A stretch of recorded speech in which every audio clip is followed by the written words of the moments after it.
President Trump just received a very powerful, important, I would dare I say almost divine message from a pastor, a politician, a governor, and he just shared it recently, and I'm going to share it with you. It is so hopeful, so profound, so lovely, so beautiful. Also, sit back, relax, grab your favorite snack, your favorite beverage. Your boy Nez has you covered. I got a lot to share with you today. Central U.S. Attorney District of California, Bill Assail, is opening up a new investigation to figure out who is funding the L.A. riots. And then Arnold Schwarzenegger, the governor, goes off script on The View, tells migrants to stop committing crimes. I've got the clip, and it left the ultra-liberal, donkey-minded mook panel completely stunned. And then last but not least, the enemy, the true enemy within, Representative Ilhan Omar, says that the United States is turning into, quote, one of the worst countries on earth. I'm going to share all that with you. But first, look at this message right here. I'm going to share this with you right now. Donald Trump posted this, that he got this very unbelievably profound, prophetic, poetic message from Mike Huckabee. His post says, I got this from Mike Huckabee. He posted the entire text message. I'm going to share it with you. He is a pastor, politician, ambassador, and a great person. And I love this, and I know you're going to love this too. This is such a treat. Check this out. Here's the full text message that President Trump posted just today, saying, this is from Mike Huckabee. Mr. President, God spared you in Butler, Pennsylvania, to be the most consequential president in a century, maybe ever. I have to stop really quickly because I was live during that Butler rally, a day that will forever live in infamy, July 13th, 2024. I'll never forget it. I know some of you were there. We had somebody who was actually at the event come on our show later to talk about what it was like. Wow, that was the most physical. I never had a physical reaction ever in my life like that one I had on July 13th. I literally had to step away from the broadcast. It was the most intense moment of my broadcasting career. Anyway, I digress. The decisions on your shoulders, I would not want to be made by anyone else. You have many voices speaking to you, sir, but there's only one voice that matters, his voice. I am your appointed servant in this land and am available for you, but I do not try to get in your presence often because I trust your instincts. No president in my lifetime has been in a position like yours, not since Truman in 1945. I don't reach out to persuade you, only to encourage you. I believe you will hear from heaven. And that voice is far more important than mine or anyone else's. You sent me to Israel to be your eyes, ears, and voice, and to make sure our flag flies above our embassy. My job is to be the last one to leave. I will not abandon this post. Our flag will not come down. You did not seek this moment. This moment sought you. It is my honor to serve you. Mike Huckabee. I've always said this before. I even used to say this when I was teaching at the university, that I feel like human beings have what I like to call permanent temporary amnesia. We tend to forget, and perspective seems to get lost a lot, and we need reminders. We need reminders constantly of what's important, what's our purpose, stay on track, what's the real focus, what we should be leaving alone, and what we should be giving all of our attention to. And that right there, that post, it was a text message that wasn't meant to go public, but Trump posted it publicly on his Truth Social account. You can go check it out for yourself. I just think it's so memorable, so powerful. I had to share that with you, and I think it's a great reminder as we're facing some pretty precarious times across the world right now. And thank God, I thank God, because I trust my president. We have the right person who is the leader of the free world in this moment in time.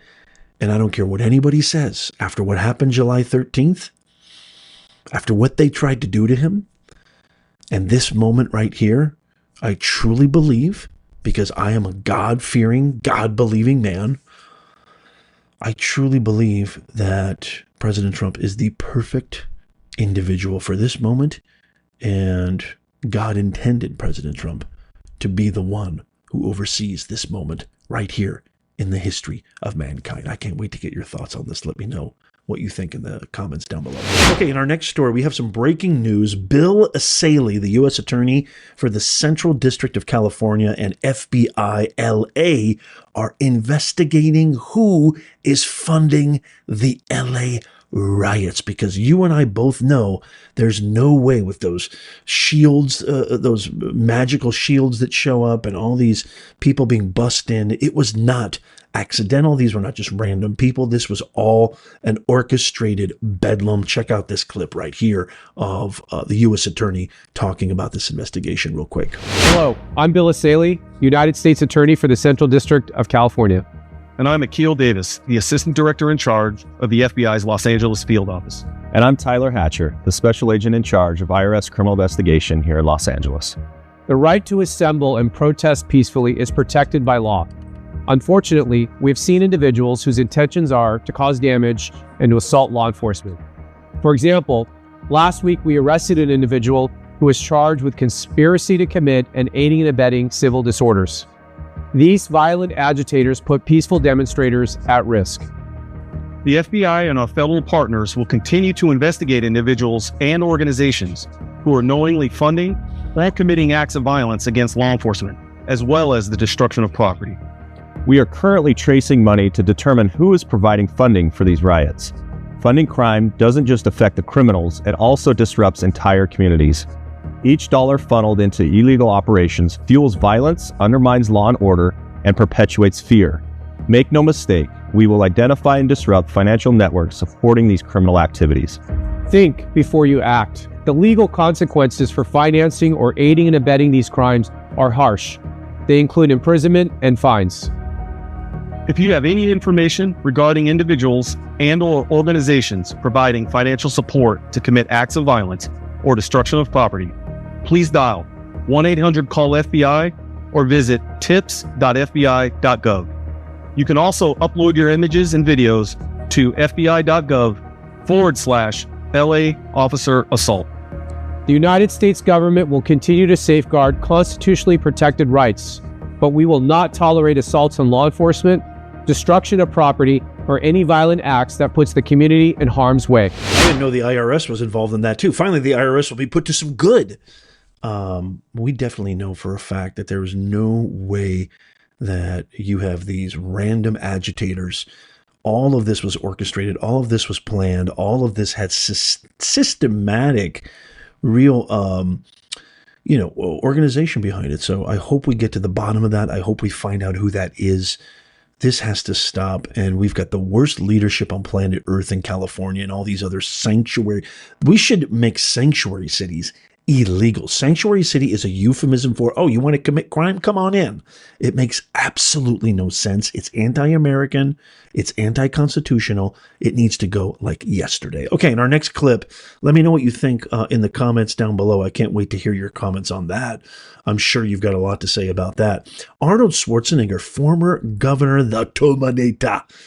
Watch this as he goes off script on The View and actually says, you know what? These guys need to stop. They need to respect America. And The View panel just absolutely sits there blind. I mean, completely stunned. Watch this. The key thing also is at the same time that we got to do things legal. That is the important thing, So you got to do things legal. And those people that are doing illegal things in America and that are foreigners, they are not smart. Because when you come to America, you're a guest, and you have to behave like a guest.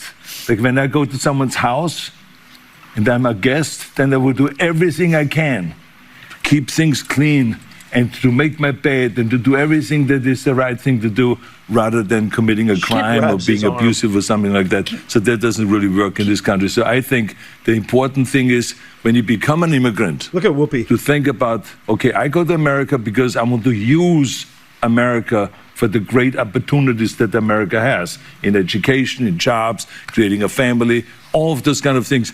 Then you have to think about, okay, if I get all of those things from America, then I have to give something back. You have a responsibility as an immigrant to give back to America and to pay back to America and to go and do something for your community for no money whatsoever. Give something back to after-school programs, Special Olympics, or whatever it is.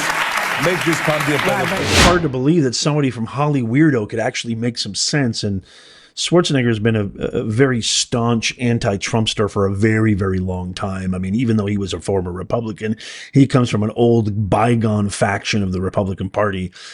Trump, I still stand by the notion that Trump is neither right nor left, that he has completely revolutionized the political landscape. He has brought common sense revolution to the forefront, old school constitutional American ideals, if anything. It's something I identify with more closely. I'm not really right or left. I'm more of a constitutional centrist. I love America, and I want America to be the America for my grandkids, for my grandkids' grandkids, the America that I grew up in. The one that makes sense, where we don't have men in women's locker rooms. We don't have men competing in women's sports. We don't fund forever wars when our people at home are being treated like garbage. We don't open the border and let criminals in because we need the votes and we don't ever want to have a real job, etc., etc. And so I almost feel like you have a lot of these people like Stephen A. Smith, and they're coming out against the Democrats, and I almost feel like something is in the works. Let me know what you guys think. I know Arnold Schwarzenegger can't run for president, even though if there was one guy who could somehow bypass that constitutional amendment, it would be him. He really has really surpassed every obstacle that's come his way. But I feel like Fetterman, it's Stephen A. Smith. You're seeing a lot more people, even Bill Maher sometimes, even though I can't stand Bill Maher. I don't like Stephen A. Smith either. I think he's an ultimate con. But you can kind of you can see the rumblings of a 2028 run as they are constantly trying to remove themselves and chastise this radical faction of the left, this radical, extreme, anti-American. I mean, we're talking left of Bernie, left of Lenin. These guys are the Bolsheviks. They're modern-day Bolsheviks, period. Speaking of modern-day Bolsheviks, listen to what Representative, it shocks me to even use that moniker for her, Ilhan Omar says about law enforcement enforcing their job. Check this out. Enforcing the law. Be coming out of our country. I mean, I grew up in a dictatorship. And I don't even remember ever witnessing anything like that. Back? To have a democracy, a beacon of hope for the world to now be turned into one of the worst countries where the military are in our streets without any regard for people's constitutional rights. While our president spending millions of dollars propping himself up like a failed dictator with a military parade, it is really shocking, and it should be a wake-up call for all Americans to say this is not the country we were born in. This is not the country we believe in. This is not the country our founding fathers imagined, and this is not the country that is supported by our Constitution, our ideals, our values. And we should all collectively be out in the streets rejecting what is taking place this week. Every single time this woman speaks, gives a talk, gets an interview, whatever it is in front of any microphone, period. Remember what she said about 9/11. Some people did some things into a building. Remember?